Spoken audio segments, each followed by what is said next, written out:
بسم اللہ الرحمن الرحیم۔ شروع اللہ تعالیٰ کی ذات کے بابرکت نام سے جو تمام کائنات کا خالق و مالک ہے، اور ان گنت لا تعداد درود و سلام نبی آخر زمان صلی اللہ علیہ وآلہ وسلم کی ذات اقدس پر جو کہ وجہ تخلیق کائنات ہیں۔ آج ہم سورہ بقرہ کی آیات جو ہیں وہ 236 سے شروع کریں گے۔ وَإِن اور اگر طلقتموہن تم طلاق دو ان کو، من قبل اس سے پہلے، ان یہ کہ تمسوہن تم ہاتھ لگاؤ ان کو، وا اس حال میں کہ قد تحقیق فردہ تم مقرر کر چکے ہو، لا ہن ان کے لیے فریدۃ مہر، فنصف تو نصف دینا ہے، ما اس مہر کا، فردہ تم نے جو مقرر کیا ہے، الا مگر ان یہ کہ یعفونا وہ عورتیں معاف کر دیں، اور یا یعفوا معاف کر دیے۔ اب اللہ کی ذات اس میں فرماتا ہے کہ اگر مطلب آپ ان خواتین کو طلاق دے دیں، ٹھیک ہے،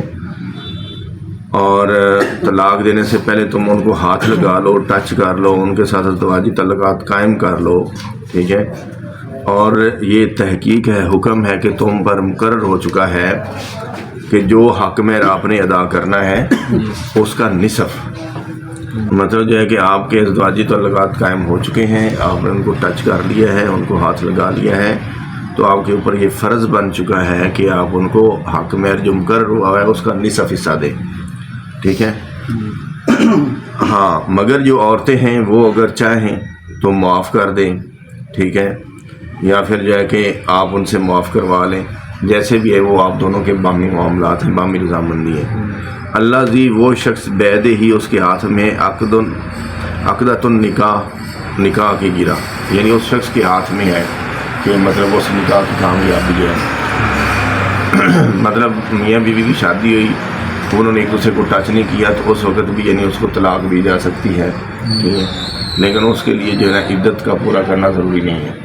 لیکن یوں ہی میاں بیوی کے تعلقات قائم ہو جائیں، میاں بیوی آپس میں مل جائیں، میاں بیوی آپس میں ہم بستری کر لیں، تو مطلب مرد اگر ہم بستری کرنے کے بعد دے دیتا ہے یا اس کو ٹچ کرنے کے بعد اس کو طلاق دے دیتا ہے، تو اس کے اوپر یہ فرض ہے کہ جو حق مہر ادا کرنا ہے اس کی نصف اماؤنٹ یا نصف رقم جو ہے اس عورت کو دینی ہے۔ اب یہ عورت کے اوپر ڈپینڈ کرتا ہے کہ وہ اس مطلب جو ہے کہ رقم کا حصہ آپ کو معاف کر دیتی ہے یا نہیں کرتی۔ اگر وہ معاف کر دے تو اچھی بات ہے، نہیں کرتی تو بھی اچھی بات ہے، اس کا حق ہے، کیونکہ آپ نے اس کو ٹچ کر لیا ہے، اس کو ہاتھ لگا لیا ہے۔ تو یہ ہے وہ جو مطلب آپ نے نکاح کیا، رات آپ آئے تو مطلب میاں بیوی کے آپس میں معاملات نہ چل سکے تو اسے فوراً مطلب جانا چاہیے۔ اب آگے اللہ تعالیٰ فرماتے کہ اس شخص کے ہاتھ میں ہے اس نکاح کی گرا، یعنی سارا کچھ اس شخص کے ہاتھ میں ہے، بندے کے ہاتھ میں ہے کہ وہ کیسے لے کے چلنا چاہتا ہے۔ پہلے تو یہ کہ جب آپ عورت کو استعمال کر لیتے ہیں، اس کے ساتھ ازدواجی تعلقات قائم کر لیتے ہیں، تو کوشش کریں اپنی طرف سے کہ یعنی اس کو طلاق نہ دیں، کیونکہ یہ معاشرے کے اندر جو ہے نا اچھی بات نہیں ہے۔ طلاق کو اللہ تعالیٰ کی ذات نے ناپسند فرمایا ہے، اور اس کے نبی نے بھی اس کو ناپسند فرمایا ہے، لیکن بعض وقت جو ہے کہ شرعی معاملات آ جاتے ہیں، کئی اور چیزیں ہیں جہاں پہ عورت اور مرد کے آپس میں معاملات نہیں بن پاتے، تو طلاق ہو جانا کوئی اتنی بڑی بات بھی نہیں ہے، لیکن اس سے پرہیز کرنا چاہیے تاکہ معاشرے کے اندر اچھے اور مثبت جو ہے نا اقدامات اٹھائے جا سکیں اور ان کا اچھا اثر پڑے۔ وَأَن تَعْفُوا اور تمہارا معاف کر دینا، اقرب و زیادہ قریب ہے، لِلتَّقْوَىٰ تقویٰ کے، یعنی مرد نے جو حق مہر دے دیا ہے اس سے وہ واپس نہیں مانگ سکتا، ٹھیک ہے، تو اس شخص کے لیے ہے کہ وہ واپس نہ مانگے جب اس نے اس کو ہاتھ لگا لیا یا ازدواجی تعلقات قائم کر دیا اور اس کے بعد اس نے اس کو طلاق دے دیا، تو اس کو یہ حق نہیں بنتا ہے کہ وہ اس سے حق مہر واپس مانگے، ٹھیک ہے، اور اگر وہ مانگتا ہے تو بہتر یہ ہے، تقویٰ اللہ تعالیٰ کی ذات کا حکم یہ ہے، تقویٰ کے نزدیک ترین بات یہ ہے کہ آپ اس کو وہ حق مہر معاف کر دیں۔ وَلَا تَنْسُوا اور نہ تم بھلاؤ الفضل بینکم احسان کرنا آپس میں، یعنی آپس میں ایک دوسرے کے اوپر بھلائی کرنا اور احسان کرنا یہ نہ آپ بولیں بے شک آپ جو ہے نکاح کرنے کے بعد ایک دوسرے سے جدا ہو گئے ہیں، آپ نے ایک دوسرے کو طلاق دے دیا ہے، تو پھر بھی جب بھی آپ کو موقع ملے تو ایک دوسرے کے لیے بھلائی کا راستہ تلاش کریں۔ یہ نہیں ہے کہ عموماً جیسے آج کل کے حالات مسلمانوں کے بنے ہیں جی طلاق ہوتی نہیں تو پہلے گالم گلوچ شروع ہو جاتی ہے، ایک دوسرے کے اوپر جو ہے کہ بدگمانیاں اور پتہ نہیں گالم گلوچ شروع ہو جاتی ہیں۔ یہ ایسا نہیں ہونا چاہیے۔ اگر آپ کے معاملات نہیں چل سکے ہیں، اللہ اور اس کے رسول کا حکم یہ ہے کہ وہاں پہ خاموشی اختیار کریں، ٹھیک ہے، اور ہو سکے تو ایک دوسرے کا بھلا کریں، ایک دوسرے کے ساتھ بھلائی سے پیش آئیں۔ ان اللہ بے شک اللہ تعالیٰ کی ذات بما اس کو جو تعملون تم عمل کرتے ہو بصیرن خوب دیکھنے والا ہے، یعنی جو بھی حضرت انسان مرد ہے یا عورت ہے، کوئی بھی زیرو اس دنیا کے اندر آئی ہوئی ہے، وہ جو بھی کام کرتی ہیں، جو بھی وہ عمل کرتے ہیں، جو بھی وہ کام کرتے ہیں، وہ ان سب کو کون دیکھ رہا ہے؟ اللہ تعالیٰ کی ذات دیکھ رہی ہے۔ اللہ تعالیٰ کی ذات کی نظر میں ہے یہ سب کچھ، ٹھیک ہے۔ حافظو تم حفاظت کرو علی الصلاۃ سب نمازوں کی، والصلاۃ الوسطیٰ اور خصوصی درمیانی نماز کی، وقوموا اور تم کھڑے ہو للہ اللہ کے لیے قانتین عاجزی کرتے ہوئے۔ اب یہاں پہ دیکھیں کہ نماز کا کتنا اچھے طریقے سے اللہ تعالیٰ کی ذات حکم فرما رہے ہیں کہ تم اپنی تمام نمازوں کی کیا کرو؟ حفاظت کرو، اور خاص طور پہ وسطی نماز یعنی درمیانی نماز یعنی ظہر اور عصر کی نماز، ٹھیک ہے۔ اور تم کھڑے ہو جاؤ اللہ تعالیٰ کی بارگاہ کے اندر عاجزی انکساری کے ساتھ، حلم کے ساتھ، جو ہے یہ نہیں کہ آپ شیطان کی طرح اکڑ جائیں۔ جب بھی اللہ تعالیٰ کے حضور پیش ہوں تو عاجزی کے ساتھ پیش ہوں، ادب کے ساتھ پیش ہوں، کیونکہ اللہ تعالیٰ کی ذات کو تکبر پسند نہیں ہے، عاجزی پسند ہے، اور اللہ تعالیٰ کی ذات اس عاجزی کو بہت زیادہ اچھی طرح سے قبول کرتا ہے۔ تو اس لیے اللہ تعالیٰ فرما رہی ہے کہ تمہارے اوپر یہ فرض ہے کہ تم سب نمازوں کو اپنے اوپر لازم کر لو، فرض کر لو، اور خصوصاً وسطی نماز یعنی ظہر اور عصر کی نماز خاص طور پہ پڑھیں، اور اللہ تعالیٰ کے حضور جب بھی حاضر ہوں تو عاجزی اور انکساری کے ساتھ حاضر ہونا چاہیے۔ فَإِن پھر اگر تم حالت خوف میں ہو، پھر جالن تو نماز پڑھ لو پیدل،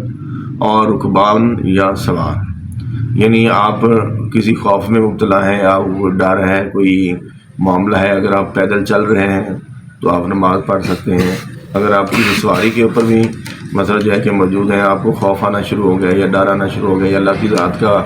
طرف سے آپ کو مطلب جو ہے کہ آرڈر آ گیا ہے، تو آپ پیدل چل رہے ہیں، پیدل چلتے ہوئے